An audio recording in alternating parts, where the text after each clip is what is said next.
Welcome. In front of me is a Xiaomi Redmi 15 and I'll be going over unboxing along with a quick look at the device and also its specifications.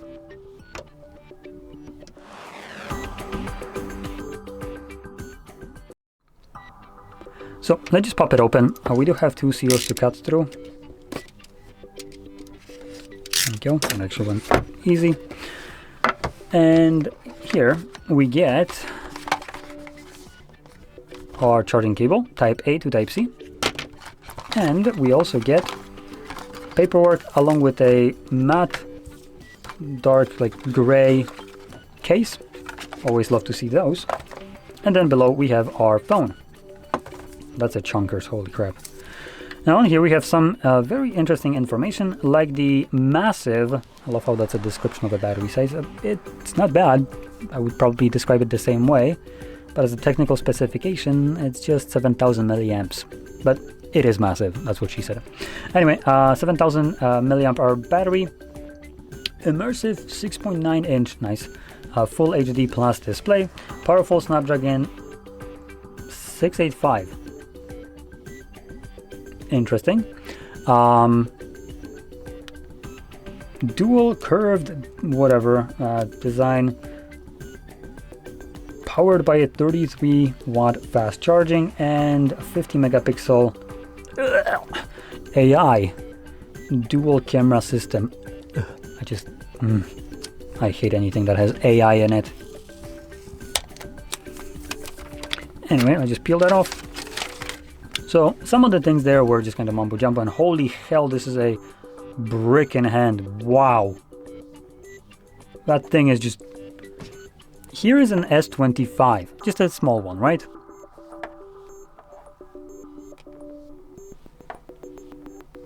This thing is massive.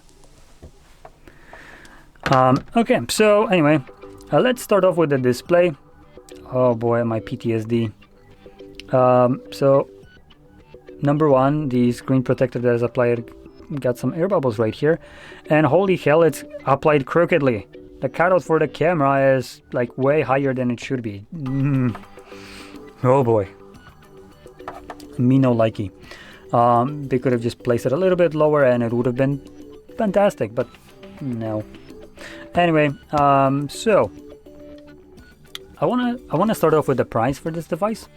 So this device costs roughly about 210 euros, which is what GSM Arena is telling me, as I couldn't really find it in my region on store, so I couldn't really back check this.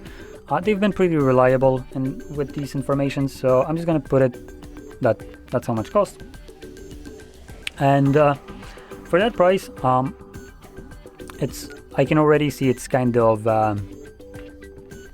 not really worth it. And I'm gonna first go over the specifications and then give you a comparison at a cheaper price and talk about that instead.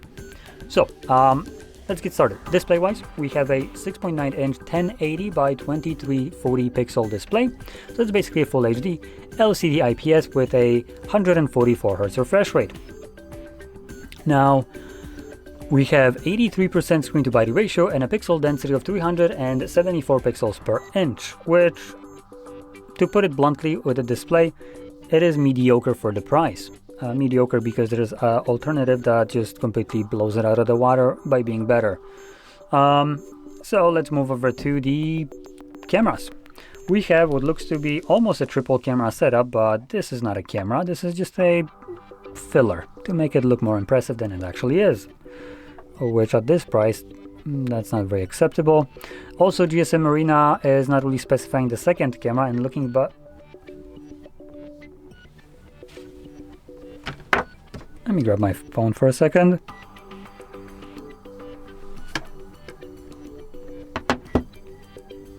Nope, not what I wanted to do. I wanted to get this.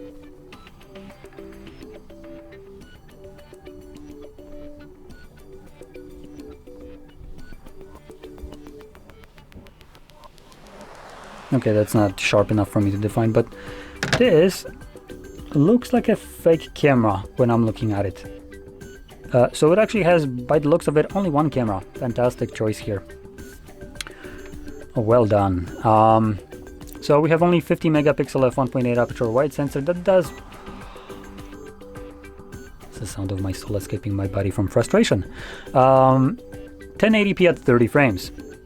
You can't make this shit up. Okay, at the front we have an 8 megapixel that does the same disappointing 1080 30 frames. Cool. So let's move over to the internals, because with the 7000 mAh battery, this is a pretty big battery here. It also can be charged at 33 watts charging speed, which is pretty good. And it's powered by a Snapdragon 68 something, as written right here, 685, and comes with 4 gigabytes of RAM. Wow, outstanding. So again, the specifications here are, I would say, pretty disappointing for a August 1st, 2025 released phone. Now, if we compare it to, like I said, the other device that I had in mind, the thing that you'll sacrifice, I do want to start off with a negative. The thing that you're going to be sacrificing is definitely the screen size, as this is a pretty big display. And another thing would be the battery size. You would be sacrificing, more precisely, 2000 milliamps. But what you gain is much better. For a phone that will basically run you also about $200, you get a much faster processor. Let me just actually pull it up so I don't spew BS. So CMF. Actually, I didn't say it, but what I'm talking about is the Nothing Phone CMF 2 Pro. Now, there's also CMF Phone 1. If you want to save a little bit of money, it's not much worse than the 2 Pro, but it will have crappier cameras. Now, if you like better photos, I recommend going for the 2 Pro. They, retail-wise, should be the same price, as the 2 Pro is a newer version in replacement to the 1. So, like I said, if price-wise they're the same, go for the 2 Pro instead of the 1. If you can snag the 1 for even less, which probably at this point you could probably get it for like a 170, 180, you might want to go for that one instead. If you want to have a cheap phone, that still is better than this, as between these two phones, honestly, the only thing that changes is the cameras and the processor. Processor is just a little bit faster on the 2 Pro, but it's nothing significant. Definitely not something like here. So, in terms of battery, like I mentioned, 5000 with a 33 watts charging speed. We have 8 gigabytes of RAM, which is double what we have right here. Dimensity 7300 Pro, which is much faster than what we have right here. Also 50 megapixel camera, but that's only one. And that one can do 4K up to 30, 1080p up to 120, completely smashing this one. That's one camera. We also have another 50 megapixel ultra wide, or no, sorry, not ultra wide, telephoto. One is wide, telephoto, and then we have an 8 megapixel ultra wide. And then selfie one is a 16 megapixel that does 1080p 30, but it's still double the megapixel count what we have right here. So camera wise, we're already like way past what we get right here. Processor wise, again, any of these things that I'm mentioning right here, just one of them is already worth more than what is right here, and basically everything there is better. In terms of display size, it is, like I said, smaller. It's 6.77 inches, so not that much smaller, but it has much better screen to body ratio with lower bezels. These are like egregiously big right here. So much better screen to body ratio. Pixel density is higher at 388. We have Panda Glass as the cover, or the glass itself on the front. Plastic build, but going back to the display, I didn't mention AMOLED display instead of the LCD that we have right here. So again, the display is already heaps and bounds better than what we have right here. 120 Hz refresh rate and a whopping 2160 Hz pull rate for that display, which makes it feel stupidly snappy. And 3000 nit of peak brightness, which again outperforms this one hands down. I could go on, but honestly at this point I'm just gonna be constantly glazing that phone, and I am not even sponsored by them. I just really love that device. It's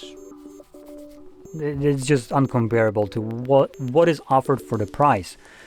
And if nothing can really pull phones like that out of thin air at this price range, then any other device like this one or this one offering being sold for like $1,000 is just a blatant scam, and companies just literally fleecing you out of their money. As CMF phone is still making, I presume, profit, otherwise the company wouldn't be in business.